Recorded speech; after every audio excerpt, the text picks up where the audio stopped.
धन धन सतगुरु तेरा आसरा। आप देख रहे हैं फेथ वर्सेस वर्डिक्ट। मैं डॉक्टर मोहित गुप्ता इंसा, परम पूजनीय संत डॉक्टर गुरमीत राम रहीम सिंह जी इंसा के अनुयायी उनकी सोच व सच्चाई इस फेथ वर्सेस वर्डिक्ट के माध्यम से रखते हैं। तो आप सभी का बहुत बहुत स्वागत है जी। फ़िलहाल आज का टॉपिक एक इमरजेंसी के तौर पे लिया गया। हमें जानकारी नहीं थी भी ये चिट्ठी निकाली जा सकती है, इसलिए जो चिट्ठी आई है और चिट्ठी के ज़रिए बहुत सारी चीज़ें और समझ में आई हैं, तो चिट्ठी को लेके थोड़ा डिस्कशन है और एक दो न्यूज़ ऐसी हैं जो शायद आपके जानने के लिए ज़रूरी हैं, तो वो आप ज़रूर सुनिएगा। फ़िलहाल इस चिट्ठी है जो आपने देखी होगी, कल एक छठी चिट्ठी जो एडम ब्लॉक की तरफ से बना के परोसी जाती हैं हमेशा, वो चिट्ठी उसी कड़ी में छठी चिट्ठी आई है और चिट्ठी से बहुत सारी चीज़ें सामने आई हैं भी एडम ब्लॉक आगे क्या करना चाहता है। होता क्या है कि पहले हम सोचते थे भी चिट्ठी पिताजी ने लिखी भी है या नहीं लिखी, तब हम समझते थे भी ये बात पिताजी लिख सकते हैं या नहीं लिख सकते, लेकिन अब हमें ये चीज़ सोचने की ज़रूरत नहीं है। अब हमें पता है कि चिट्ठी तो पिताजी ने नहीं लिखी है। सोचना ये है भी आखिर इस चिट्ठी के ज़रिए एडम ब्लॉक करना क्या चाहता है, वो आपको समझना है। और इसीलिए थोड़ा ये शॉर्ट नोटिस पे हमने परसों ही लाइव रखा था और आज फिर से लाइव रख लिया है। तो चिट्ठी का मोटा मोटा कंटेंट मैं पढ़ता हूँ, उसके हिसाब से आपको समझ आ जाएगा चिट्ठी में क्या चल रहा है।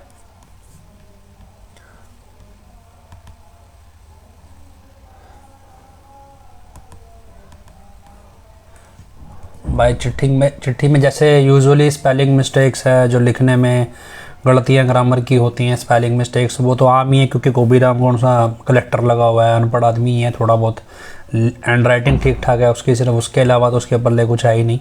बाकी काम तो चोरी चौकारी का ही है उसका काम, तो इसलिए स्पेलिंग मिस्टेक्स तो आमतौर पे जो होती हैं वो हैं ही।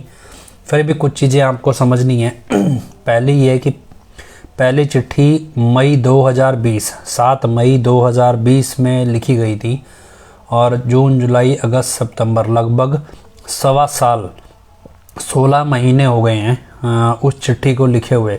7 मई 2020 में लिखी गई चिट्ठी के बाद लगभग 16 महीने हो गए हैं, लेकिन हर चिट्ठी में एक पर्टिकुलर लाइन लिखी जाती है, वो ये है कि माताजी का आके इलाज करवाया जाएगा। इस देश में सबसे ज़्यादा जनसंख्या है और उसका सबसे बिजी जो अस्पताल है वो all India institute medical science AIIMS है। वहाँ भी आप जाओगे तो बड़ी से बड़ी बीमारी आपकी होगी,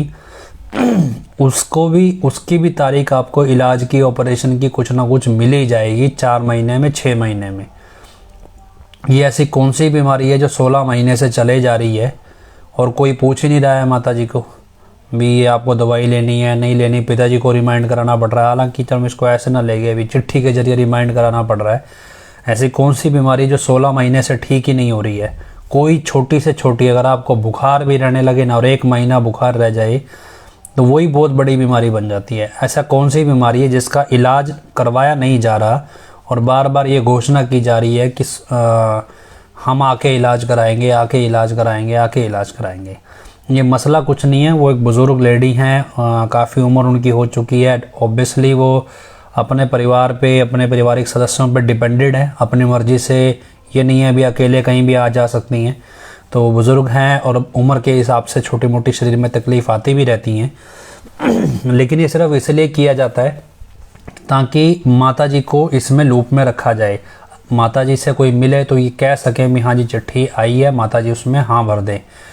लेकिन माताजी को कोई जानकारी नहीं है चिट्ठी वास्तव में जेल से आ भी रही है या नहीं आ रही है। माताजी को लूप में रखने के लिए ये सब कुछ किया जाता है। उम्र के अनुसार बीमारी, जब बुज़ुर्ग अवस्था में बीमारियों का इलाज नहीं होता, शरीर को सहारा देने के लिए दवाइयाँ चलती हैं। मान लो शुगर है, बीपी है, कुछ है, उसमें शरीर को सहारा देने के लिए बुज़ुर्ग लोगों की कोई ना कोई दवाई चलती रहती है। वो धीरे धीरे भी शरीर, क्योंकि उम्र हो गई है तो जो अंग हैं वो कमज़ोर हो चुके होते हैं, इसलिए ये सिर्फ इसलिए किया जाता है कि इसमें माताजी को कॉन्फिडेंस में लेकर रखा जाए भी कहीं माताजी किसी को ये ना बोल दें भी चिट्ठी झूठी है, इसलिए माताजी का जिक्र सबसे पहले किया जाता है। दूसरा, ऊपर सबसे पहले आप समझते हैं आदरणीय माताजी, प्यारे बच्चों व ट्रस्ट प्रबंधक सेवादारों। ट्रस्ट आपने कभी सुना है पिताजी से?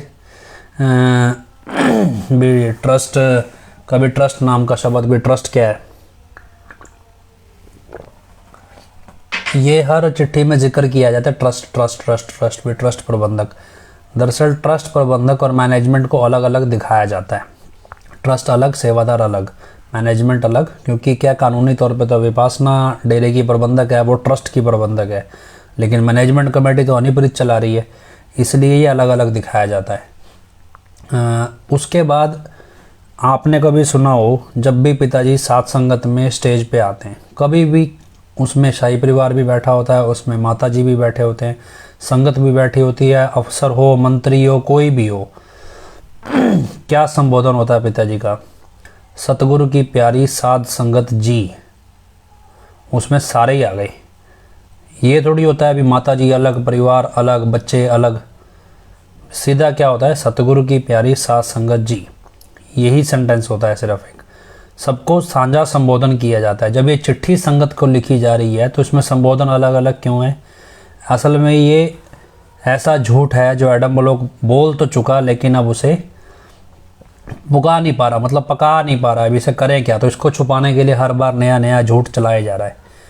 इसमें क्या है कि भंडारे की बधाइयाँ, दवाई समय पर ले लिया करो। इंटरेस्टिंग चीज़ क्या है, अभी पिछले जब से कोरोना लगा तब से चिट्ठियाँ आनी शुरू हुई हैं, उसमें बड़ा ज़ोर शोर से आया। आपको ध्यान हो, फरवरी 2020 में जब हनीप्रीत मिल के आई थी तो उसने बड़ा ज़बरदस्त तरीके से मैसेज आया था। क्या आया था? जो लोग अखंड सिमरन पे बैठे हैं उनको पिताजी अपने आने की तारीख बताएंगे। अभी ये लिटरली था उसमें, ये सिमरन यहाँ वाला नहीं है, ये दुर्दरगाह से है, दुर्दरगाह में मंजूर होगा और इसकी खुशियाँ भी दुर्दरगाह से आएंगी। ये किसके लिए था? अखंड सिमरन के लिए।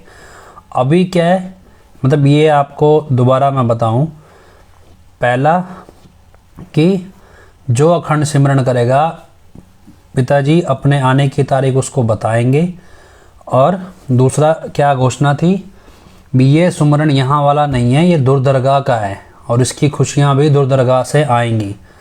अब ये दुर्दरगाह कहाँ ख़त्म हो गई? ये दुर्दरगाह तो हनीप्रीत की कोठी है और कुछ नहीं है, खुशियाँ नहीं है, वहाँ से चापलूसी के अवार्ड आएंगे और कुछ नहीं है। अभी क्या है, अभी अचानक से ख़त्म कैसे हो गया? अचानक से दुर्दरगाह कहाँ चली गई? ये अखंड सिमरन कहाँ चला गया? सब कुछ गायब हो गया। अभी क्या है, आसान सा रास्ता बताया है पिताजी ने कि आप चलते बैठते लेटकर अगर राम नाम जपेंगे तो मालिक उस प्रभु से मंजूर करेंगे। अभी सीधा आ गया। क्यों? क्योंकि अब तो चुनाव आ गया। अगर अखंड सिमरन का प्रचार करने लगेंगे तो साध संगत को प्रचार में इस्तेमाल कैसे करेंगे? अब तो उनकी भीड़ दिखा के हमने वो लेनी है, वीडियोग्राफी करनी है, उनकी फ़ोटो है, हाथ खड़े करके ऐसे नारा लगवाना है और फिर उसकी वीडियोस पब्लिक नेताओं को दिखा के उनसे पैसे ऐंठने। इसलिए अब ये एडम ब्लॉक की सहूलियत के हिसाब से अखंड सिमरन गया तेल लेने, दुर्दरगाह तो हनीप्रीत की कोठी बना रखी थी, वो भी गई तेल लेने। अब क्या है भी, चलते फिरते सुमरन मंजूर है। अभी थोड़े दिन और रुको, फिर तो ये भी आएगा भी आप सड़क पे चलते फिरते सुमरन करो। नाम चर्चा में सुमरन का फल 15 से 50 दिन का ना कर दें। अभी तो ये भी होगा, नाम चर्चा में बड़ी घोषणाएं होंगी। उसके बाद आगे चलिए। हाँ, आगे मतलब क्या है, आपकी जगह शराब ही लिखा हुआ है। शराब व आपको माला खुशी, मतलब क्या लिखा है इसमें? श्राप चिंता किसी भी प्रकार की ना किया करें। श्राप लिखा है कि आप लिखा है, तो चलो स्पेलिंग मिस्टेक है। अब इसमें सबसे इंटरेस्टिंग चीज़ क्या है? राम नाम का जाप, सेवा व राम नाम की नाम चर्चा। राम नाम की नाम चर्चा क्या है? नाम चर्चा वैसे ही नाम चर्चा, नाम की चर्चा है, तो नाम चर्चा अपने आप में शब्द पूर्ण है, लेकिन चलो नाम चर्चा पे जोर क्यों देना है? तब तो था भी घर बैठ के सिमरन करो। पहली चिट्ठी में आया था, दूसरी चिट्ठी में नेट पे कंपटीशन करो। अब ये नेट पे कंपटीशन करेंगे तो इससे वोट थोड़ा ही मिलेंगे, तो अब नाम चर्चा में संगत लानी ज़रूरी है, तो इसलिए नाम चर्चा आ गया। सबसे इंटरेस्टिंग चीज़ अब यहाँ पे ये है, इंटरेस्टिंग भी है, गंभीर भी है और सोचने का विषय भी है। हम यहाँ पर प्रभु व सतगुरु जी की कृपा से बिल्कुल ठीक हैं व परम पिता से यह दुआ करते हैं कि ऐसा समय जल्द से जल्द आए जिसमें पूरा संसार सुखमय जीवन जिए व हर जगह सुख शांति का साम्राज्य हो। अब यहाँ क्या है, गुरबाणी पढ़ते हैं जो लोग, गुरबाणी सुनते होंगे, पढ़ते होंगे, पंजाब के लोग समझते हैं। गुरु नानक देव जी का एक वाक्य है, सबते वड्डा सतगुर, सतगुर सबते वड्डा सतगुर नानक जिन कल राखी मेरी। गुरु नानक देव जी कहते हैं अभी सबसे बड़ा अगर कोई है तो वो सतगुर है। नानक, नानक जी कह रहे हैं जिन कल राखी मेरी, जो मेरी लाज रखता है। अब हजूर महाराज जी डेरा सच्चा सौदा की प्रथा में क्या होता है, धन धन सतगुर, धन्यवाद करने के काबिल सिर्फ और सिर्फ सतगुरु है। सतगुरु को सबसे बड़ा बताया गया। धन धन सतगुरु तेरा ही आसरा, भी हमें सिर्फ उसी का ही सहारा है। अब यहाँ पढ़िए क्या लिखा है, हम यहाँ पर प्रभु व सतगुरु जी, प्रभु और सतगुरु को अलग अलग कौन दिखाना चाहता है इस देश में, ये आपको समझ आ जाना चाहिए कि प्रभु और सतगुरु अलग अलग आइडेंटिटी नहीं है। पिताजी हमेशा सतगुरु को, गुरु प्रथा में सतगुरु सर्वश्रेष्ठ है, उसका दर्जा ईश्वर से भी बड़ा माना गया। हालांकि ईश्वर को ही सतगुरु कहा जाता है, लेकिन गुरु प्रथा में सतगुरु को ईश्वर से भी बड़ा दर्जा दिया जाता है और कुछ नहीं है। तो अब इस चीज़ को आपको समझना है भी सतगुरु और प्रभु को अलग अलग कौन दिखाना चाहता है और क्यों सतगुरु को अलग। उसके आगे भी चलिए, हम यहाँ पर प्रभु व सतगुरु जी की कृपा से ठीक है, वह परम पिता जी से दुआ करते हैं। मतलब कृपा किसकी, प्रभु की, और सतगुरु की। दुआ किससे करता है, परम पिता जी से। मतलब सतगुरु और प्रभु और परम पिता जी अलग अलग हैं। ये कब से चल पड़ा इस डेरे में, ये क्या है, ये आपको मैं बाद में बताऊंगा भी चल क्या रहा है। लेकिन मोटे तौर पे आपको समझना है कि एक धार्मिक लड़ाई है। धार्मिक लड़ाई में एक धार्मिक विचारधारा दूसरी धार्मिक विचारधारा को नीचा दिखाने की कोशिश करती है। जब डेरा क्या है, डेरा गुरु प्रथा पे चलता है और गुरु प्रथा सिखों से सिखिज़म से सीखी है। सिखिज़म में सबसे ज़्यादा इस्टेब्लिश हुई है, उसके बाद गुरु प्रथा में ही चलता है सब कुछ। तो इसमें प्रभु सतगुरु और परम पिताजी को अलग अलग दिखाया गया है। क्यों, क्योंकि परम पिताजी का को छोटा दिखाना है, इसमें अलग दिखाना है और दिखाना भी प्रभु कोई और है। ये मतलब ये समझ आ गया होगा आपको। अब उसके बाद क्या है भी, जिसमें पूरा संसार सुखमय जीवन जिए और हर जगह सुख शांति का साम्राज्य हो। अब ये साम्राज्य का चक्कर कहाँ से आ गया, मसला क्या है भी, प्रभु सतगुरु और परम पिताजी अलग अलग है। एक कल्पना है कि सुख शांति का साम्राज्य होना चाहिए। क्यों, आखिर ये कॉन्सेप्ट कहाँ से इवॉल्व हो रहा है, ये इंडिकेशन क्या देता है आपको। मोटे तौर पर समझिए कि ये चिट्ठी में आप इसको इस नज़रिए से देखिए भी, ये चिट्ठी लिखने की नौबत क्यों आई और अगर लिखी तो जा रही है और इस चिट्ठी के जरिए साबित क्या करना जा रहे हैं। ये मान के चलिए चिट्ठी एडम ब्लॉक से लिखी गई है और एडम ब्लॉक किसके इशारों पर लिख रहा है ये भी सबको पता है। और ये चिट्ठी क्यों लिखनी पड़ी और इसके जरिए क्या क्या स्वार्थ सिद्ध करना है, ये अपने आप में एक एप्रीहेंशन है। एप्रीहेंशन मतलब एक संभावना है कि ऐसा समय आए जब सुख शांति का साम्राज्य हो। साम्राज्य की बात पिताजी कब से करने लगे। साम्राज्य ये राजपाट है। संतों की दृष्टि में तो राजपाट का कोई तुक ही नहीं है। राज तो सतगुरु का ही है, राज तो इस दुनिया में ईश्वर का ही है। वो कब से राजपाट का चक्कर चलाने लगे। ये क्या है, ये धर्म के नाम पे सत्ता एस्टैब्लिश करना चाहते हैं। तो क्या एक ग्राउंड है, अभी साम्राज्य शांति वाला नहीं है, आएगा। ये मतलब क्या है, एक राजनीतिक या कह लो एक धार्मिक तौर पे एक प्रोजेक्शन है कि अलग तरह से, और उसमें पिताजी की तरफ से ये एक्सेप्टेंस दिखाई जा रही है भी प्रभु को हम कह रहे हैं भी सुख शांति का साम्राज्य आए और सतगुरु अलग है और परम पिताजी अलग हैं। अब आगे आप हमारे बताए हुए रास्ते पर चलें, सर्वधर्म का सत्कार करें, ऊंच नीच का भेदभाव ना करें। क्यों लिखना पड़ रहा है, डेरे में कल परसों कल की बात ही है, लाखों की तादाद में लोग इकट्ठे हुए, मतलब अच्छी खासी गिनती में लोग थे। वीडियो देखिए आजकल तो कैमरे में मीडिया ने इतना कवरेज किया है तो समझ आ ही गया होगा भी कैसे आज मीडिया के कैमरे पंडाल के अंदर अलाउ कर दिए गए। इस बार चुनाव आ रहा है, भीड़ दिखानी है, रेट तभी तो लगेगा अगर मीडिया दिखाएगा। तो क्या है कि डेरे में भेदभाव तो था ही नहीं, डेरे में तो किसी को यही नहीं पता, हमें नहीं आज तक पता हमारी टीम में कौन से लोग छोटी जात के हैं, कौन से बड़ी जात के हैं, कौन से हिंदू धर्म के हैं, कौन से सिख धर्म के हैं, पता ही नहीं है, पूछना ही नहीं होता कभी। तो अभी क्या है, ऊंच नीच का भेदभाव ना करें, ऊंच नीच डेरे में तो है ही नहीं कोई, और प्रभु की बनाई सृष्टि की सेवा करें, है ना, सर्वधर्म का सत्कार करें। ये क्या है, ये चल रहा है बरगाड़ी कांड पैरेलल। ये बरगाड़ी कांड में क्या हो रहा है, भी दिखाया जा रहा है ना, भी सिखों का दुश्मन डेरा है। बरगाड़ी कांड में डेरे की मैनेजमेंट ने जो किया है, और किया है, हमारा मानना है वो मैनेजमेंट ने किया है, और पता भी है, हमें तो ये भी पता है भी क्या कुछ हुआ है, लेकिन क्या है कि अब कोई सुनना नहीं चाहता हमारी कहानी। क्या है कि ये सब कुछ हुआ है, अब ये क्या है, ये एप्रीहेंशन है, अपने आप को सही साबित करने की कोशिश है मैनेजमेंट की वाया पिताजी। क्योंकि सामने से बोले कौन, जो मतलब बिल्ली के गले में घंटी बांधे कौन बोले सरकार को भी मैं हूँ लीडर इस डेरे का, सब भाग रहे हैं पीछे। तो अब क्या है कि सर्वधर्म का सत्कार करना है, ऊंच नीच का भेदभाव नहीं करना। डेरे में तो धर्म का निरादर होता ही नहीं। डेरे में किस धर्म के खिलाफ शिक्षा दी जाती है, किस धर्म के खिलाफ बोला जाता है। यहाँ तो बंदे सरब में उठाओ, कुरान का भी जिक्र है, गुरु ग्रंथ साहिब का तो बहुत ज़्यादा जिक्र है बंदे सरब ग्रंथ में, और उसके अलावा बाइबल का भी जिक्र है, और कितने और भक्तों की वाणियों का भी जिक्र है।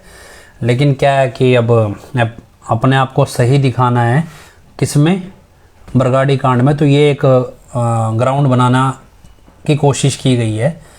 और प्रभु की सृष्टि से बेगर्ज प्रेम करें। प्रभु की सृष्टि से हम कौन सा गर्ज रखे हुए हैं?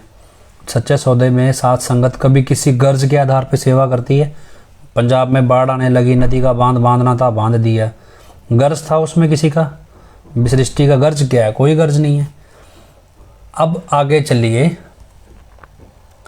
साईं जी से यही प्रार्थना हम करते हैं। मतलब बड़े अलग अलग चीज़ें, जबकि पिताजी के लिए तो सिर्फ एक बेपरवाह जी या परम पिताजी यही जिक्र होता है। प्रभु, सतगुरु, परम पिताजी, साईं जी अलग अलग है। चलिए, आप सबकी जायज़ मांग जरूर जल्दी पूरी करें। अभी क्या है, ये सारा जो सलावतपुरा में ड्रामा किया हरचरण 45 मेंबर ने, जायज़ मांग ये बड़ा शोर मचाया। 17 अगस्त 2017 की मीटिंग याद हो आपको? उस मीटिंग में ना हर 45 मेंबर बड़ा चिल्ला के बोल रहे थे, जगजीत हो, गुरचरण कौर हो, ये सब बड़ा ऐसे जैसे अंदर आ हुआ ना, जैसे माता घुस गई हो अंदर, भूत आ गया हो, उस तरह से चिल्ला के बोल रहे थे। अभी क्या है कि सारे बोल रहे थे, और लास्ट में पिताजी ने क्या वचन किया, क्योंकि क्या है कि हम पिताजी के वचनों पे नहीं ना गौर करते, हमें तो 45 मेंबर से स्वार्थ साधना है, सबको अमीर बनना है। अभी केवल बराड़ को जैसे अमीर बनना है, अपनी बेटी को लात मार के घर से निकाल दिया। क्यों? पैसा मिल रहा था जगजीत से, अय्याशी करने को मिल रही थी, तो ये सब चल रहा है। अब क्या है कि वहाँ सारे 45 मेंबर शोर मचाए, पिताजी हम ये कर देंगे, वो कर देंगे। गुरचरण कौर ने तो यहाँ तक कह दिया भी हम पिताजी हम आपकी ही नहीं सुनेंगे, हम तो अपनी चलाएंगे। मतलब क्या है कि इतने बड़े हो गए, 2 टके की औकात नहीं और सतगुरु को चले हैं उपदेश देने। पर चलिए, उसके बाद पिताजी ने क्या कहा, वो क्योंकि सुना नहीं होगा, वो मैं बताता हूँ क्या कहा। पिताजी ने क्या बोला सभी 45 मेंबरों को, जैसा आप सब सोच रहे हैं वैसा परम पिताजी बिल्कुल होने ही नहीं देंगे। अब मज़े की बात देखिए, 45 मेंबर क्या बोल रहे थे, हम ये कर देंगे, हम खून की नदियाँ बहा देंगे, देश पे ये हो जाएगा, आग लगा देंगे, ये कर देंगे, बस हमारे हाथ खोल दो, हमारे हाथ बंधे हुए हैं, एटसेट्रा एटसेट्रा। कुछ तो हाथ खोलने की भी बात नहीं कर रहे थे गुरचरण कौर जैसे, हम तो खुद ही कर देंगे, पूछेंगे ही नहीं आपसे जो हमें करना है। तो पर पिताजी क्या बोल रहे हैं, जो आप लोग जैसा आप सोच रहे हैं, तो पिताजी को तो पता है ना क्या सोच रहे थे वो, जैसा आप सोच रहे हैं वैसा परम पिताजी होने नहीं देंगे। अब क्या सोच रहे थे वो ऐसा? वो सोच रहे थे पिताजी की हत्या हो जाए, पिताजी का एनकाउंटर हो जाए, इसलिए वो पिताजी को पंचकुला जाने देना नहीं चाहते थे। वो ऐसा माहौल क्रिएट कर रहे थे जैसा कि दंगा हो, लड़ाई फसाद हो, और इस तरह से हो जिसमें पिताजी के साथ भी मतलब गोलीबारी हो। क्या इस देश की सेना बेवकूफ़ नहीं है? मैं आपको प्रैक्टिकल बताऊं, अगर आप में से कोई भी फौजी हो या पुलिस से संबंध रखता हो, इस देश की सेना पुलिस बेवकूफ़ नहीं है। अगर उन्हें ये मालूम था कि डेरे की संगत के पास हथियार नहीं है, छतरियाँ लेके आए हैं या पेड़ों से डंडे तोड़े हैं, तो उन्होंने टैंक लगाए थे, टैंक, तोप कहते हैं ना, तोप, एक तो तोप होती है, एक टैंक देखा होगा आप, जिसने को नहीं पता, जो थोड़े बिल्कुल देसी देहाती लोग होते हैं, गूगल पे देखना, टैंक लिख के देखना, टैंक क्या होता है। टैंक चलता फिरता एक तोप होती है, चलती फिरती तोप, जो मशीन इंजन से चलती है, चलती फिरती तोप होती है। तो क्या इंडिया की फौज बेवकूफ़ है जो डंडे लेके चलने वाले लोगों के सामने तोप लगा देगी? बॉर्डर के ऊपर दूसरे देश का सिपाही बंदूक से हमला करता है तो भी इधर से फौज तोप नहीं लगाती, बंदूक का मुकाबला बंदूक से करती है। डंडों का मुकाबला करने के लिए अपने देश के अंदर कोई सेना तोप लगा देगी? नहीं। सिरसा के अंदर दर्जनों टैंक लगाए गए थे उस दिन। इसका मतलब क्या है कि बाउंड किया जा रहा था पिताजी को भी आप सिरसा में रुको, ताकि सिरसा में बहुत बड़ी वारदात प्लान की जाए जिससे टैंक चलाने तक की नौबत आ जाए। और ये आर्मी इंटेलिजेंस की इनपुट होगी, आर्मी इंटेलिजेंस ने या देश की पुलिस की इंटेलिजेंस ने ये सब परखा होगा, उसी के बिना पे वहाँ पे टैंक लगे होंगे। लेकिन पिताजी पंचकुला चले गए, उनका प्लान खराब हो गया और उसके बाद जो उन्होंने सोचा था वो हो नहीं पाया। यही पिताजी 17 अगस्त की मीटिंग में इशारा कर रहे थे, जैसा आप सोच रहे हो परम पिताजी वैसा होने ही नहीं देंगे। अब हुआ नहीं तो अब कैसे मान लें? वही 45 मेंबर, वही प्रबंधक, अब जब सलावतपुरा की मीटिंग में बोलता है वो हरचरण की पिताजी आपकी माँ हमारी मांग पूरी करें, हो सकता है फिर कुछ ऐसा ही सोच रहा हो। यह मजाक नहीं है, ये आपको सोचना है कि ये कोई आम तरीका नहीं है। अगर आप कोई भी पुलिस में काम करते हैं, किसी पुलिस वाले से पूछना कि जब उनके पास खबर आती है तो किस खबर के आधार पे, फौज की मूवमेंट ऐसी हो जाती है। आर्मी की मूवमेंट कब होती है इस देश में? जब हर एक तरह की फोर्स काम करने में असफल हो सकती है, तब आर्मी की मूवमेंट होती है।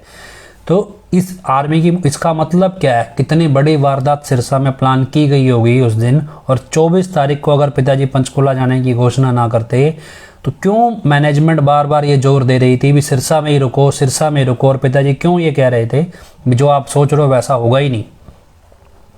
तो ये आपको अब समझना है कि अब जो ये सोच रहे हैं, अब ये कौन सी जायज़ मांग कौन सी लिए बैठे हैं पिताजी, हो सकता है वो फिर कोई ऐसी ही मांग हो और हम उठा उठा के नारा लगा दो। वैसे अब क्या फ़र्क पड़ता है नारे में, कितना आप कितने ईमानदारी से सच्चे दिल से नारा लगाते हैं, ये उसका असर देख ही लो। अखंड सुमरन कर रहे थे, किसी को पता लगी आज तक पिताजी के आने की तारीख? कोई बोला 3 साल के वचन है, रोहतक में पगड़ी गिर गई थी वगैरह हो गया, न जाने कौन कौन से ग्रंथों के घुमा घुमा के वचन बना दिए और सारे फेल हो गए। किसी को सपने बहुत आते हैं, किसी को कुछ आता है, इतनी तरह की कहानियाँ बनाई, सब फेल हो गई। अब आगे चलो कि जल्दी पूरी करें। उसके बाद लिखा है आपको गम दुख चिंता व बीमारियों से बचाएं व एमएसजी के रूप में आपको दर्श दीदार से जल्दी नवाजें। अब पिताजी कब से कहने लगे भी मैं दर्शन दूंगा? पिताजी तो कभी कहते ही नहीं। पिताजी को कोई कह दे पिताजी आपने हमें दर्शन दिए, आप तो रब हो, पिताजी आगे से क्या बोलते थे? ये तो सतगुरु की रहमत है, परम पिताजी की रहमत है जो इस दास के रूप में आपको दर्शन दिए, वरना हम में तो ऐसा कुछ खास नहीं, हम तो आपकी तरह ही हैं। पिताजी तो अपने आप को दासों का दास बोलते थे, और ये क्या बोल रहे हैं इसमें? एमएसजी के रूप में आपको दर्शन दिया। एमएसजी किसे कहा जाता है? एमएसजी पिताजी का ही नाम है, हजूर पिताजी का ही नाम रखा गया है एमएसजी। दुनिया हजूर पिताजी को एमएसजी के नाम से जानती है। तो एमएसजी के रूप में पिताजी क्यों कहेंगे मैं दर्शन दूंगा? पिताजी तो हमेशा कहते हैं भी सिमरन करो, मालिक आपको नज़ारे दिखाएगा। किस रूप में दिखाएगा? जिस रूप में आप मालिक से प्रेम करते हो उस रूप में मालिक आपको नज़ारे दिखाएगा। कभी थोड़ी कहते भी मेरे रूप में दिखाएगा। तो क्या है, ये कुछ नहीं है, नौटंकी है ये पिताजी को अहंकारी दिखाने की, और दोबारा वो इस तरह से, मतलब बुद्धिजीवी लोगों में तो पिताजी की छवि खराब करो और बेवकूफ़ों के अंदर ये दिखाओ भी देखो पिताजी कितनी बड़ी बड़ी घोषणाएं कर रहे हैं, कैसे कैसे वचन कर रहे हैं।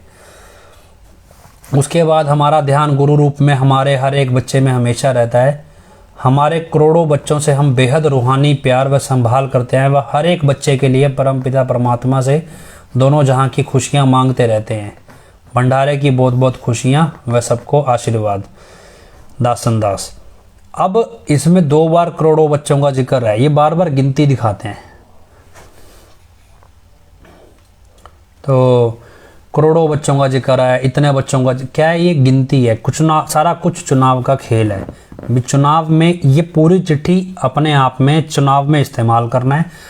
सात संगत को एडम ब्लॉक के हक में बरगाड़ी कांड में खड़ा करना है, बरगाड़ी कांड को से बचने के लिए खड़ा करना है। ये सिर्फ एक उस तरह का एक प्लान्ड प्रोपेगेंडा है ये सब कुछ। पहले अखंड सिमरन बड़ा दुर्दरगाह वाला था, अब वो दुर्दरगाह खत्म हो गई है। अब आपको चलते फिरते भी चलेगा काम, क्योंकि अगर दुर्दरगाह वाले के हिसाब से बैठ गए तो नाम चर्चा में कैसे आओगे। तो ये चीज़ इस चिट्ठी में मोटे तौर पे है। और इसमें बाकी चीज़ें जो है कि अब अंगूठे का निशान क्यों लगा दिया भी, क्यों साइन पे भरोसा नहीं रहा। अब अंगूठा कौन सा हमने फिंगरप्रिंट टेस्ट करना है लेंस लगा के, भी पिताजी ने ही लगाया कि किसने लगाया, और कौन टेस्ट करेगा। बस अब देखो पिताजी ने तो भैया साइन के साथ अंगूठा भी लगाया। अब अंगूठा आपके पास क्या प्रूफ है, अंगूठा तो मैं भी लगा दूंगा, आप देख के अंगूठे के निशान से पहचान जाएंगे भी मेरा अंगूठा है। और पहली बात जिस तरह से लगाया गया है, सरकारी में एक नोटरी वाले को भी अंगूठा वो लगाता है ना, बड़ा क्लियर साफ सुथरा लगता है भी ये अंगूठा क्यों लगाया है। तो ये अंगूठे का निशान क्यों आया। उसके बाद अब ये जेल सुपरिटेंडेंट के हस्ताक्षर ही बदल गए। पहले किसी और से कराते होंगे, हो सकता है वो बंदा भाग गया हो, नया आदमी आया हो, उसको वो नए तरीके से करना जानता हो, उसको नए तरीके से लगा दिया। 18 तारीख को ये चिट्ठी लिखी गई है, 18 तारीख को ही इस पर साइन हुए हैं। और उसके बाद 19 तारीख को ये रिकॉर्ड, 19 तारीख तक ये रिकॉर्ड भी हो गई। सैकड़ों हजारों की तादाद में चिट्ठी प्रिंट होकर शीशे में फ्रेम भी हो गई और स्टॉल के ऊपर बिक भी रही है। रातों रात ये चिट्ठी हजारों कॉपीज शीशे में फ्रेम होकर जड़ के तैयार कैसे हो गई। 18 तारीख को अगर लिखी गई होगी, सुबह 10 बजे भी लिखी गई होगी, और 10 बजे ही उस पर मान लो जेलर ने साइन भी कर दिए, 10 बजे लेके वहाँ से निकल भी गया होगा कोई व्यक्ति, 12 बजे आएगा, तो एक दिन के अंदर हजारों शीशे में फ्रेम करके चिट्ठियाँ बेचने के लिए तैयार भी कर दी गई। क्यों? बाजार जो लगाना था, धंधा है, चिट्ठी तो है ही सबसे बड़ा धंधा चलाना है। तो ये मोटे तौर पे चिट्ठी का मजमून है। इसके अलावा कुछ चीज़ें और आपको जानकारी लेनी चाहिए। बाकी जो चिट्ठियाँ आपने देखा होगा, बहुत सारी चिट्ठियाँ पहले भी आई हैं, उन सभी चिट्ठियों में अलग अलग तरह से चीज़ें आई हैं। पहले कभी स्टैंप नहीं लगती थी, मतलब क्या है, धीरे धीरे समय के साथ अपग्रेड हुआ है सिस्टम। सबसे पहले जब चिट्ठी आई थी, आपको ध्यान हो, ये आई थी 7/5/2020 की। सबसे पहले चिट्ठी 7/5/2020 में लिखी गई थी, और उसमें कोई स्टैंप नहीं थी, कुछ नहीं था, सब कुछ। उसके बाद धीरे धीरे स्टैंप भी लगने लगी, फिर सेंसर्ड की स्टैंप भी आ गई, फिर चीज़ें करेक्ट, जो गलतियां हम बताते कि वो गलतियां करेक्ट की जाने लगी। तो आज करते करते भी नए स्टाइल के साथ चिट्ठी आई, इसमें अंगूठे का निशान भी आया। तो ये सब कुछ है। अब मसला, ये चिट्ठी तो अलग है, क्योंकि आपको अब ये तो समझ आ ही चुका है चिट्ठी गलत है। अब तो एडम ब्लॉक वाले भी चिट्ठी लिखने से पहले ये देखते हैं कि इस चिट्ठी में क्या चीज़ नकली लगेगी, क्या अच्छी लगेगी, मतलब वो ये चीज़ देखते हैं भी क्या असली लगेगी, क्या अब चिट्ठी सुनने वाला पता क्या सुनता है, यार इस चिट्ठी में फेथ वर्सेस वर्डिक्ट वाले क्या नया बताएंगे।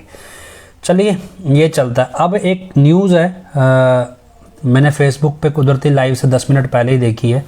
उसमें क्या है, एक भाई ने गुर्दा दान किया है, और उसकी सच कहूँ में न्यूज़ लगी है भी उसने गुर्दा दान किया है। आपकी जानकारी के लिए एक चीज़ बताता हूँ। डेरा सच्चा सौदा में गुर्दा दान हुआ। एक इटली का भाई था, नरेंद्र, इटली से, और उसने हिमाचल के जज को गुर्दा दान किया था। ये न्यूज़ आपने सबने सुनी होगी, बहुत अच्छे से ये न्यूज़ आई थी, और पिताजी ने भी बहुत बार इसका जिक्र किया। ये पहला गुर्दा दान था। आईटी विंग की मीटिंग चल रही थी, स्टेट लेवल का आईटी विंग का जिम्मेवार था एक, वो पिताजी के सामने खड़ा हुआ, बोला पिताजी मैंने भी गुर्दा दान किया है। सारी संगत के सामने हुई थी बात, और उसको हार भी डाले गए। उसकी खबर भी सच कहूँ में लगी थी भी, लेकिन आप बोलते हो एक ही गुर्दा दान हुआ है, मैंने तो इस आदमी से पहले मैंने भी गुर्दा दान किया, आप मेरा जिक्र क्यों नहीं करते। ये आईटी विंग के हरियाणा स्टेट मेंबर का जिम्मेवार था, हरियाणा स्टेट मेंबर, उसने ये बात आईटी विंग की मीटिंग में हजूर पिताजी को बोल दी कि मैं उस मीटिंग में मौजूद था कि मैंने भी गुर्दा दान किया है। सिरसा के आसपास का ही वो रहने वाला था। अब उसमें पिताजी ने क्या जवाब दिया, पिताजी ने कहा बेटा हुक्म में काम करना होता है। पिताजी ने उसका गुर्दा दान मंजूर ही नहीं किया। क्यों? क्योंकि वो हुक्म से बाहर है। हुक्म क्या है कि पिताजी की सहमति में प्रसाद लेके सब कुछ किया जाता, ताकि पिताजी उसको लीगली तौर पे कह सकें हाँ भाई हमारी जानकारी में ठोक बजा के भी हमारे अनुसार हुआ है ये, इसमें कोई झोल नहीं है, कुछ नहीं है। वरना गुर्दा 4 लाख से 40 लाख रुपए तक बाजार में बिकता है। सोचिए वो आईटी विंग का स्टेट मेंबर जिम्मेवार था, राज्य स्टेट के लेवल का आईटी विंग का जिम्मेवार था। सच कहूँ में पूरी साथ संगत में फूलों के हार डाल के उसका स्वागत किया गया था जब उसने गुर्दा दान किया था। बावजूद इसके हजूर महाराज जी ने उस गुर्दा दान को मंजूरी नहीं दी थी, क्योंकि वो हजूर पिताजी के अनुसार नहीं था, हुक्म में नहीं था। जबकि एडम ब्लॉक की सबकी सहमति से ही हुआ था, और ये बात मेरे सामने खुद उसने बोली थी। वो थोड़ा सा भाई लंगड़ा के भी चलता था, वो उसकी मुझे इतनी पहचान है, हल्का सा। वो जो हरियाणा के लोग हैं शायद IT वाले वो पहचानते होंगे। पिताजी ने उसको मंजूर नहीं किया, और अब सच कहूँ में खबर छप रही है अभी गुर्दा दान किया। मान लीजिए ये गुर्दा दान सेवा नहीं है, हुक्म में नहीं है। जब पिताजी के सामने जो चीज़ हुई पिताजी उसको मंजूर नहीं कर रहे थे, क्योंकि वो पिताजी की जानकारी में नहीं है। आपका सेवा के नाम पे गुर्दा कितने रुपए में बेचा जाएगा इसका अंदाज़ा नहीं है आपको। आपका पारिवारिक सदस्य है, उसे ज़रूरत पड़ गई, वो आपका निजी मसला है। हालांकि उसको भी पिताजी बड़ा अच्छा बड़ा दान मानते थे, लेकिन इस तरह से आप अनजान लोगों को गुर्दा देने लगे। और सच कहूँ कि खबर 500 रुपये में आजकल कितनी अखबारों में खबर छपवा लो। हमारे यहाँ पे 500 भी नहीं देने पड़ते, 100-200 में ही छाप देते हैं कुछ तो आपके 4 अखबारों में खबर छप जाएगी। इसका मतलब ये नहीं है कि गुरु के हुक्म में आपकी सेवा मंजूर हो गई। तो ये गुर्दा दान करने का जो है ये आप ये बेवकूफ़ी ना करें, ये पिताजी के हुक्म में कतई नहीं है, और इसकी बहुत ज़्यादा बड़ी लीगल फॉर्मेलिटीज़ हैं। और अगर इसको आप चाहते हैं कि गुर्दा दान करें और हजूर पिताजी इसको प्रवान करें, सोचिए दान करने के बाद भी पिताजी प्रवान नहीं करते, क्योंकि पिताजी के हुक्म में नहीं है। भक्ति सेवा सिर्फ हुक्म की है, मर्जी की नहीं है। तो ये आप ध्यान रखिएगा। जो मैंने एक न्यूज़ पढ़ी थी, इसके अलावा 2 चीज़ मैंने आपके लिए निकाल के रखी हैं, और वो आप ज़रा सुनिए एक बार पहले, फिर हम आगे बात करते हैं। बेपरवाह ने पीछे एक वचन लिखाया थी कि हमारे बाद सैकड़े गुरु बनना चाहते हैं। सैकड़ा बेपरवाह जी ने थोड़ा ये ऑडियो इतना डिस्टर्ब्ड है, मैं आपको साथ साथ क्लियर करूं। परम पिता शाह सतनाम सिंह जी महाराज का ये ऑडियो है, और बेपरवाह जी वो शाह मस्ताना जी महाराज को बोलते थे। नए जो सत्संगी हैं उनको शायद जानकारी नहीं है। तो बेपरवाह जी ने वचन फरमाया कि हमारे बाद सैकड़े गुरु बन बन बैठना चाहते हैं। गौर से सुनिए। पीछे एक वचन लिखाया थी कि हमारे बाद सैकड़े गुरु बनना चाहते हैं। सैकड़े गुरु बनना चाहते हैं, आगे सुनिए। सैकड़ा होती है एक वचन सिंगल वचन, तो सैकड़े बहु वचन होगा, 2 सैकड़े 4 सैकड़े। हाँ, सैकड़ा सिंगल, 100 को सैकड़ा बोला जाता है। पिताजी क्या बोलो, सैकड़े मतलब 100 से ज़्यादा, 200 300 400 10 सैकड़े 20 सैकड़े, सैकड़े बहु वचन जो आ गया। हमारे बाद सैकड़े गुरु बनना चाहते हैं। हर कोई पुख्ता रहे, पक्का रहे, मौत के हाथ चढ़े, मैं सीधा नरकों में जाएगा। हमारी बात का विश्वास करे ना करे। हमारे बाद सैकड़े गुरु बन बन बैठना चाहते हैं। हर कोई पुख्ता रहे, मौज के हाथ चढ़े, वरना सीधा नरकों में जाएगा। हमारी बात का कोई विश्वास करे या ना करे।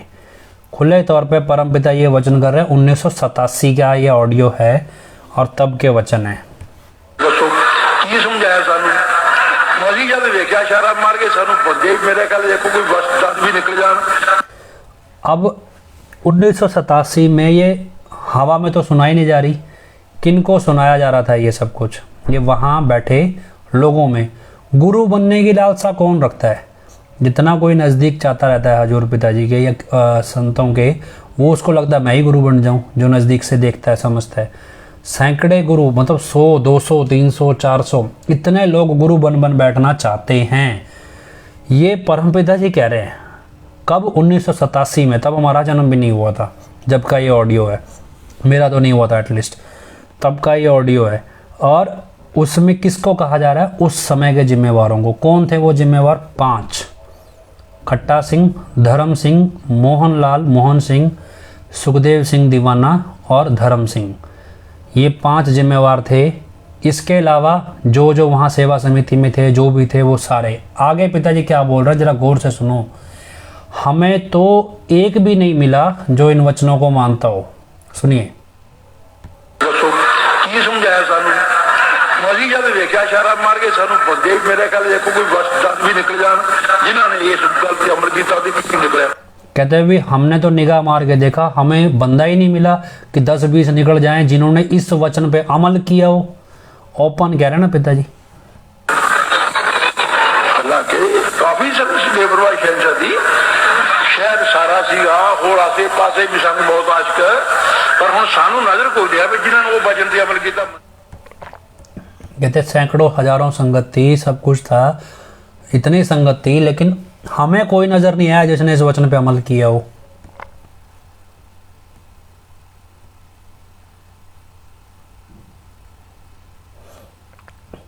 मतलब परम पिताजी बोल रहे हैं ये बात, कोई और नहीं बोल रहा है। तो आपको समझ के देखिए भी कौन आपको समझाता है। फिर परम पिताजी ने क्या बोला उस टाइम, विसंगत सभी जुड़ी रहेगी, चंद गधे होंगे। वो गधे कौन थे? वो गधे उस टाइम के जिम्मेवार थे।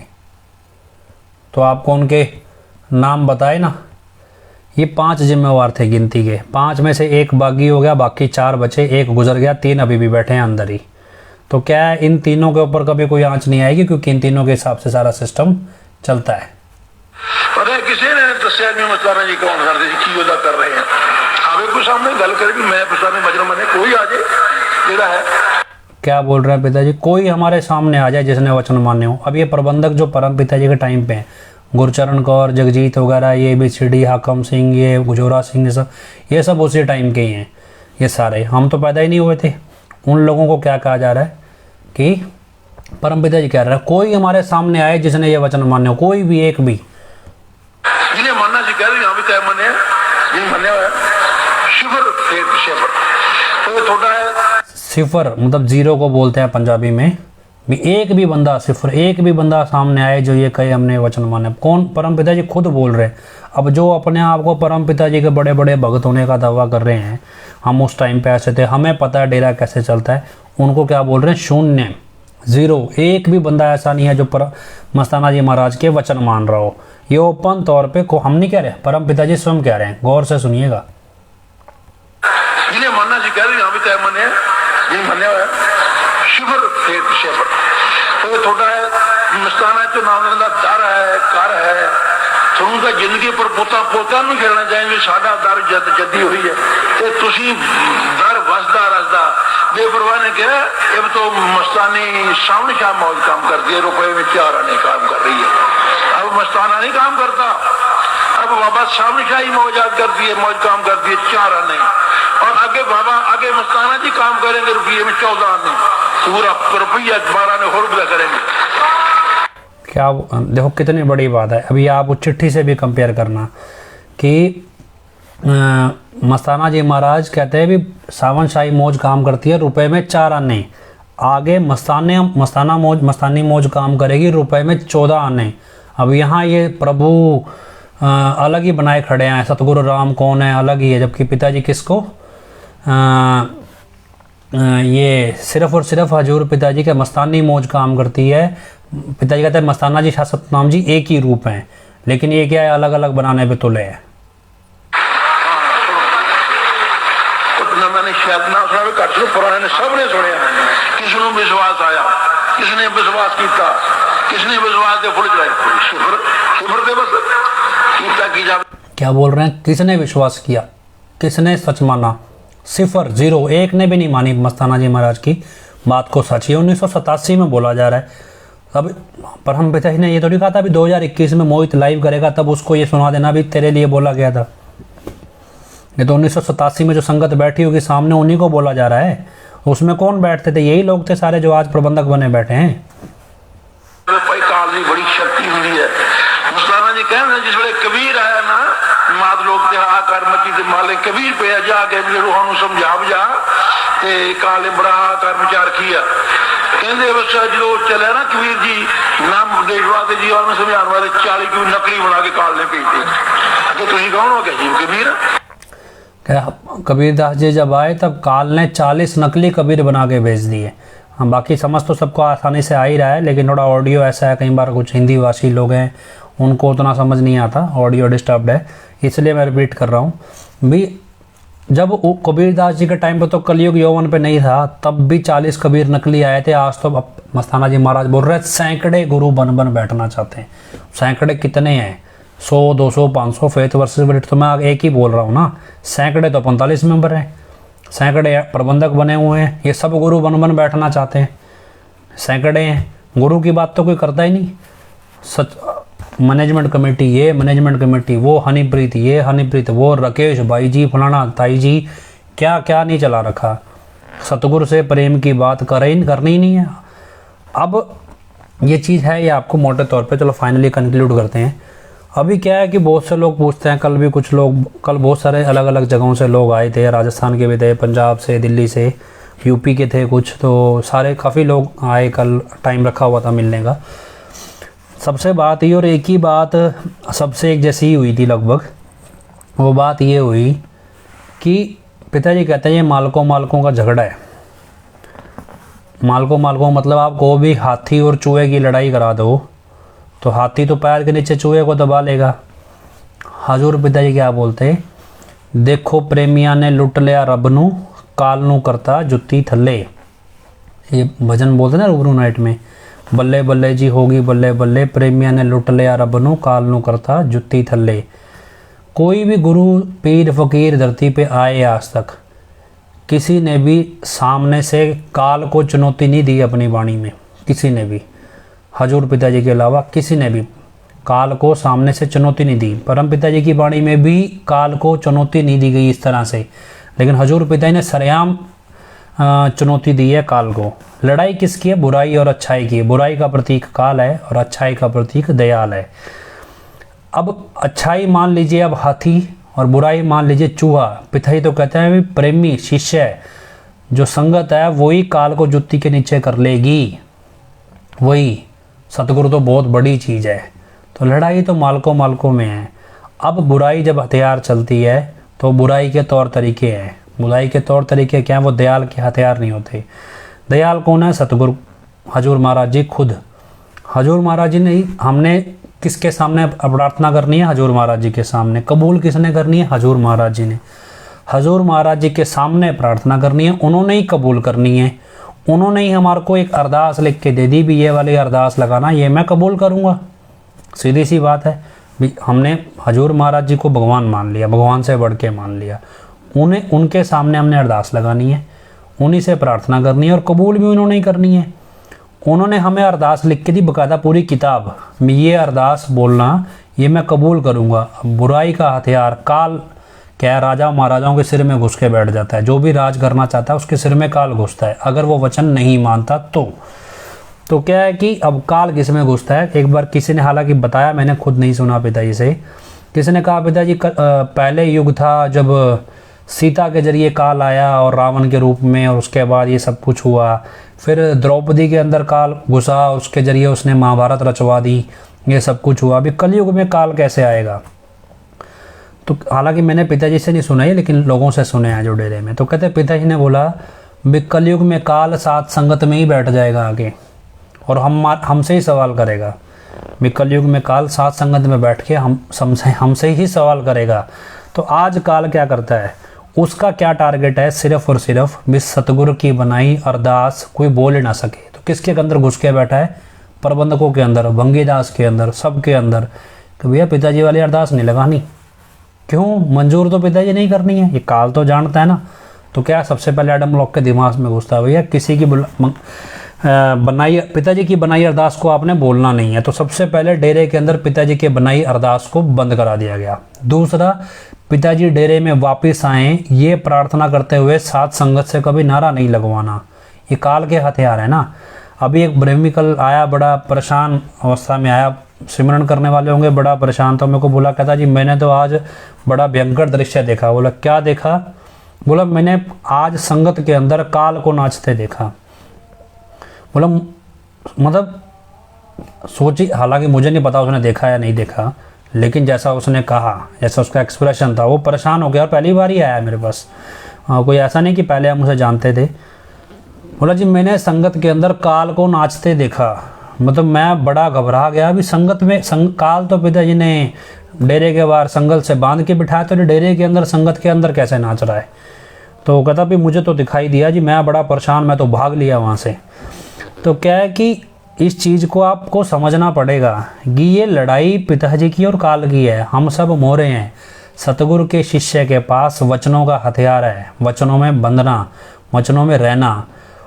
काल जानता है कि सतगुरु की बनाई अरदास है, जब उसकी संगत बोलेगी तो सतगुरु कबूल करेगा, ये उसने वचन कर दिए।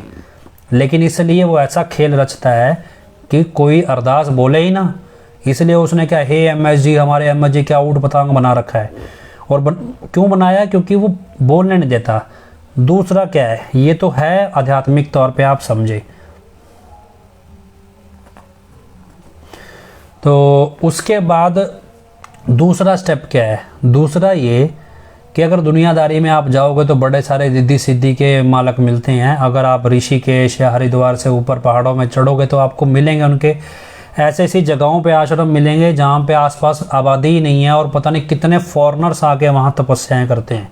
ऐसे ऐसे ऋषिकेश के ऊपर आप हिमालय के पहाड़ों पे चढ़ोगे, बहुत सारे जगहों पे आपको ऐसे शिविर मिलेंगे, रिद्धि सिद्धि के जो जानकार हैं उनके, वो तपस्या ही करते हैं वहाँ पे।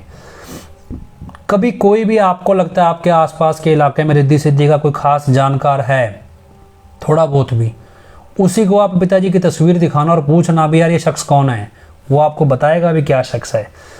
दरअसल क्या है कि उन हर रिद्धि सिद्धि वाला एक ही बात बोलता है, बोला यार ये कोई बड़ी ताकत है, क्या है पता नहीं। लेकिन जो दूसरे आजकल पखंडी लोग हैं जो काला जादू उस रिद्धि सिद्धि से सीखते हैं, उनको भी पता है भी हजूर पिताजी बहुत बड़ी ताकत हैं। और जब बड़ी ताकत है तो उनको वो अरदास क्या दिखती है कि ये मंत्र है, ये उस बड़ी ताकत का मंत्र है, ये अरदास है, ये मतलब इस तरह से है। तो उस मंत्र को क्या ब्रह्म मुहूर्त में जाप करने से दयाल की ताकत इस धरती पे ज़्यादा फैलती है, ज़्यादा रहमत बरसती है। तो पहले ब्रह्म मुहूर्त का टाइम ही बदल दो, भी 5 बजे के बाद सुमरण करना है जी। फिर उसने कहा भी इसकी बनाई अरदास नहीं बोलनी, तो अरदास बंद करा दो। ये सब क्या है, अगर आपको नहीं पता तो आपको बता दूं, बड़ी बड़ी सरकारें, बड़े से बड़ा नेता भी इन तांत्रिकों का इस्तेमाल आमतौर पे करते हैं। ये केदारनाथ में पूजा नहीं होती है, ये इसी चीज़ की पूजाएं होती हैं, इसी चीज़ का काम होता है। आप ओपन तौर पे कभी जाके पूछिए, बाहर ही नहीं निकलेंगे भी, बिल्ली कबूतर की आंख बंद करने से बिल्ली नहीं भागेगी। असलियत का सामना करोगे तो समझ में आएगा भी आप खड़े कहाँ हो। असलियत में ये है सतगुरु का वचन, सतगुरु के वचन को मानना हूबहू जैसा है, मात्रा तक नहीं अलग होनी चाहिए उसमें। तो सतगुरु तो वचनों में बंधा है, सारा खेल ही वचनों का है, वचनों की भक्ति है। और वचन मानोगे सब कुछ है, किसी से भी पूछ लो आप। मतलब मैं ये नहीं कहता कोई एक स्पेसिफिक हो, किसी से भी। मेरे सामने भी एक बार ऐसा ही दौर आया, कोई ऐसा रिद्धि सिद्धि का बड़ा पहुंचा हुआ था और बड़ी राजनीतिक पहुंच रखने वाला था। तो हम भी जाके बैठ गए उसके सामने, बात करने लगे। कोई ले गया हमें मेहमान के तौर पे बना के। तो जब हम बात करने लगे तो वो क्या हुआ, वो वहाँ जब हमने देखा यार ये तो भैया मंत्र से पढ़ रहा है आँख बंद करके, तो मेरे साथ बंदा बोला, कहता है तो कोई बड़ा पहुंचा हुआ तांत्रिक है तो मंत्र पढ़ रहा है। मैं कहा आपा भी मंत्र पढ़ लेते हैं। तो तब हम बड़ा वीआईपी बन के मिल रहे थे, ऐसा नहीं कोई ऐसे ही खाना खाली वो ये छोटे से आश्रम में मिल रहे थे, बड़ा तगड़ा वीआईपी सिस्टम था और पूरा ऐसे लाव लश्कर था। जब उसने मंत्र से पढ़ना शुरू किया, हमने मन मन सिमरन करना शुरू कर दिया। 2 मिनट के बाद वो जो तांत्रिक महाशय, जो भी वो स्वामी जी महाराज थे, जो भी कुछ भी उनको किस नाम से जानते हैं, वो भड़क गए और उठ के भाग गए अंदर। बोला भी क्या हुआ, भाग क्यों गए, बात तो करें, बता के तो जाएं भी कहाँ जा रहे हैं, अभी हम उनका इंतज़ार कर रहे हैं। वो भाग गए। थोड़ी देर बाद अंदर से मैसेज आया जी वो तो भैया उनको बड़ा फ़ोन आ गया, बड़ी तपस्या में लीन हो गया, आप जाओ। हालांकि मेरे साथ वाला बोला फिक्र मत करो, अभी आएंगे बाबा जी आएंगे, बात पूरी करके जाएंगे। मैंने कहा अब नहीं आते। बोला क्यों? मैं कहा जी उनको पता लग गया, उनसे ज़्यादा ताकत तो हमारे पास ही है। ओपन तौर पे ये बात हुई थी, ऐसा नहीं है। और ये चीज़ें हैं, अगर आप नहीं आजमा सकते अलग बात है। बड़े बड़े तांत्रिक पता क्या बोलते हैं हमें मिलते हैं जब, कहते हैं यार हम तुम्हारे पास तो तुम्हारे गुरु ने वो शक्ति दे रखी है, हम तो तुम्हारे चरणों में बैठे हैं और तुम हमारे पास आ गए। हालांकि हम कभी गए नहीं, लेकिन कभी कोई मिलना ही हो जाता है किसी से, कोई ज़बरदस्ती ले जाता है, तो वो खुद बोलते हैं सामने से। आप इस चीज़ को आजमाएं ना आजमाएं, लेकिन चीज़ें ये है कि ये लड़ाई किसकी है, ये पिताजी की और काल की लड़ाई है। सतगुरु जब हथियार उठा नहीं सकता, कृष्ण जी ने हथियार नहीं उठाया। जब भी किसी भी धर्म, जो भी अवतारी पुरुष है, उसने जब भी हथियार उठाया तो उसने उसकी कीमत अदा की। कृष्ण जी ने जब प्रपंच रचा, विराट रूप धारण किया, प्रपंच भी रचे बहुत सारे उन्होंने, कहते हैं चालाकी से, और जब विराट रूप धारण किया उसकी कीमत कैसे चुकाई? उन्होंने अपना पूरा कुल, पूरी नगरी सर्वनाश करवा लिया। गुरु गोविंद सिंह जी महाराज ने भी हथियार उठाया बुराई के खिलाफ। जब हथियार उठाया उन्होंने अपना वंश बलिदान किया, पूरा वंश का बलिदान किया। अवतारी पुरुष जब भी हथियार उठाता है, श्री राम जी ने हथियार उठाया तो उन्होंने भी अपनी पत्नी का त्याग किया। वो वंश, मतलब वो उनकी कीमत चुकाते, क्योंकि हाथी और चूहे का मुकाबला नहीं है। इसलिए जब अवतारी पुरुष हथियार कब उठाता है? जब उसे कोई मिलता ही नहीं है भक्त। तो हजूर पिताजी क्या बोलते थे? भी मालिक को वो विराट रूप ना धारना पड़े जो श्री कृष्ण जी ने धारा था, क्योंकि वो रूप अच्छा नहीं होता। क्यों अच्छा नहीं होता? क्योंकि जब वो हथियार उठाएगा तो फिर वो सर्वनाश कर देगा, और जब सर्वनाश उसमें सिर्फ एक दो आदमी का नहीं होगा, वो बुराई की तमाम पूरी सत्ता का सर्वनाश कर देता है। श्रीलंका, ये लंका जो रावण की थी, पूरी लंका का सर्वनाश कर दिया था। जब श्री कृष्ण जी ने हथियार उठाया, जब विराट रूप धारण किया, तब पूरे दुनिया के जितने भी अधर्मी राजा थे सबका सर्वनाश कर दिया था। जब श्री राम जी ने हथियार उठाया, जब गुरु गोविंद सिंह जी ने हथियार उठाया, तो पूरा मुगल साम्राज्य ही खत्म हो गया। मतलब क्या? अवतारी पुरुष जब हथियार उठाते हैं तो वो सर्वनाश करते हैं। उनका हथियार उनका भक्त होता है। भक्त वचनों पे चले, तो गुरुओं ने वचन किए हैं भी एक आदमी 1.25 लाख के बराबर हो जाता है अगर वो वचनों पे चले। चलता ही नहीं है तो गुरु क्या करे? गुरु तो अंत में, उसने तो श्री कृष्ण जी ने जब चक्कर उठाया तब भीष्म पितामह को मारने के लिए, तब अर्जुन बोल पड़ा, कहता भी तुमने प्रतिज्ञा ली थी भी नहीं उठाएंगे। बोला मैं अपने एक वचन के चक्कर में अधर्म थोड़ी जिता दूंगा, मैं भुगत लूंगा, लेकिन मैं तो मारूंगा, तू नहीं मारेगा तो भी मैं तो मारना ही है, बेशक से मैं कुछ मुझे भुगतना पड़े। तो यही चीज़ आपको समझनी है। सतगुरु शस्त्र उठाएगा जब, तो वो कल्पना मत करो उस चीज़ की भी हाँ जी कल को कल की अवतार आएगा, फलाना अवतार आएगा। वो सर्वनाश सबका करेगा, क्योंकि अधर्म के रास्ते में खड़े श्री कृष्ण जी की पूरी नारायणी सेना का भी सर्वनाश हुआ था उस युद्ध में, महाभारत में। सिर्फ ऐसा नहीं है भी अधर्मी लोग ही मारे गए थे। श्री कृष्ण जी की अपनी नारायणी सेना, अपना पूरा कुल, अपनी पूरी द्वारका नगरी, सबका सर्वनाश हुआ था। तो आप सोचो भी आपका नहीं होगा, हमारा भी होगा अगर हम नहीं खड़ेंगे। तो ये चीज़ ध्यान रखिए। धर्म कौन सा है? धर्म वो जो ईमानदारी से ईश्वर की भक्ति करते हैं, स्वार्थ नहीं पालते, चाहे वो किसी रूप में करते हैं। पिताजी ने कहा था किसी रूप में भी करते हैं, मालिक चाहे तो अपनी भक्ति में कन्वर्ट कर लेता है। ये चीज़ें आपको, ये लड़ाई अच्छाई और बुराई की है। सामने वाला आदमी बुरा है, उसके दिमाग में बुरी सोच आपके खिलाफ कब आएगी? जब काल उसे वो सोच देगा। एग्जीक्यूट कब करेगा? जब काल उसे कहेगा। लेकिन जब आप वचनों की ताकत लिए बैठे हैं तो आपका बाल बांका नहीं होगा। लेकिन क्या है कि हमें हजूर पिताजी पे विश्वास ही नहीं है। हमें विश्वास किस पे है? भी एडम ब्लॉक के गुंडे हमें मार देंगे, इसलिए हम खड़े नहीं होंगे। सतगुरु के प्रेम के रास्ते में टर्म्स एंड कंडीशन अप्लाई नहीं होता। वहाँ पे तो जो तो प्रेम खिलन का चाहो, सिर धर तली गली मेरी आओ। समझ लीजिए आपकी मौत उसी क्षण हो गई जब आपने गुरु के प्रेम पे चलने का ठान लिया। समझ लो आप किसी भी क्षण मर सकते हो, इसलिए इस रास्ते को छोड़ना नहीं है। कंडीशन सप्लाई में ये रास्ता नहीं होता भी हाँ जी मैं तो छुप के काम करूँगा, मैं तो इतना ही सपोर्ट कर सकता हूँ, मैं तो यही करूँगा, मैं यही करूँगा। कंडीशन सप्लाई में गुरु का प्रेम नहीं निभाया जाता। गुरु से प्रेम निभाना हो तो लिखा है ना, गुरु से निभाना प्यार बड़ा दुश्वार है, प्रेम के बाजार में सिरों का व्यापार है। तो ये चीज़ें इतनी, ऐसा नहीं है ये मजाक है, लेकिन क्या है, तमाम वो रास्ते जो हजूर पिताजी के बताए हुए रास्तों से अलग हैं।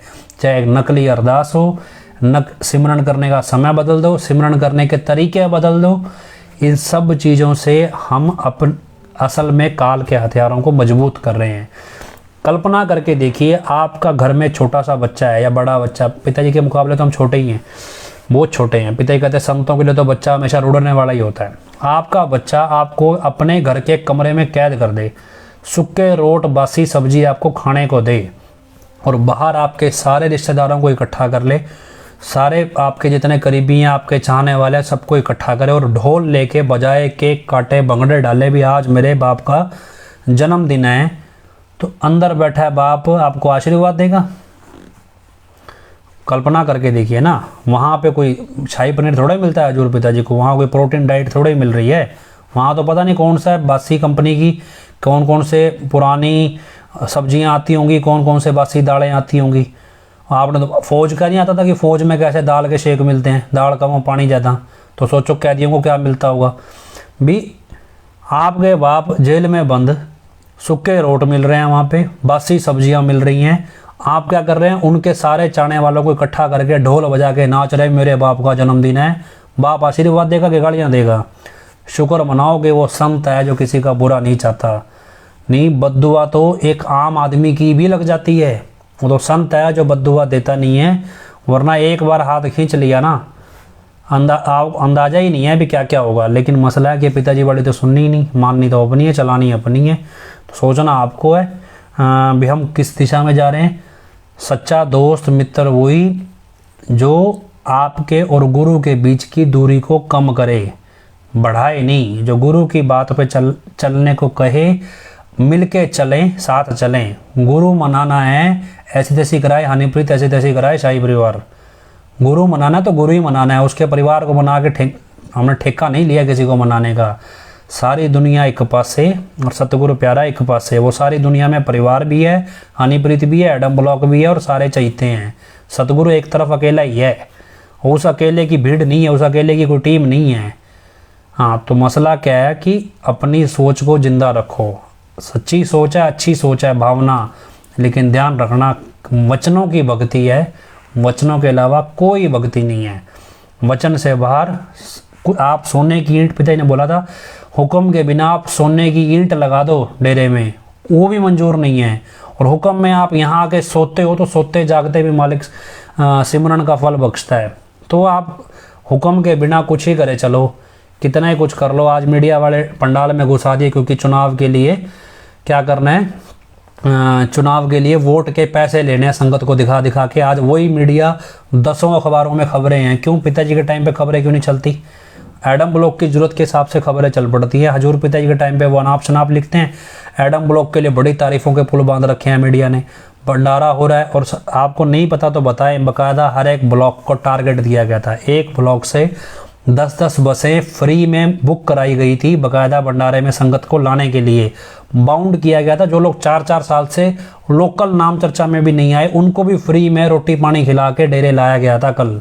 ये भीड़ ऐसे नहीं हुई, ये भीड़ बहुत सारा खर्चा करके जमा की गई है, क्योंकि इस भीड़ का पैसा वसूलना है। किससे?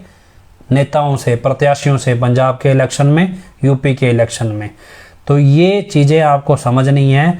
अब आपको अंदाज़ा लग जाना चाहिए भी आप किस दिशा में बढ़ रहे हैं और हमें किस दिशा में एक्चुअल में बढ़ना चाहिए। अरदास लगाते हैं, धन धन सतगुरु तेरा ही आसरा, हे मालिक तुझे इलाज है, अब बहुत हो गया तो दया में रहमत कर। तेरे प्यार मोहब्बत के राह में चलते हुए हमें कोई दुख तकलीफ ना आए, तो ऐसी रहमत बख्श और सबको सुमति दे।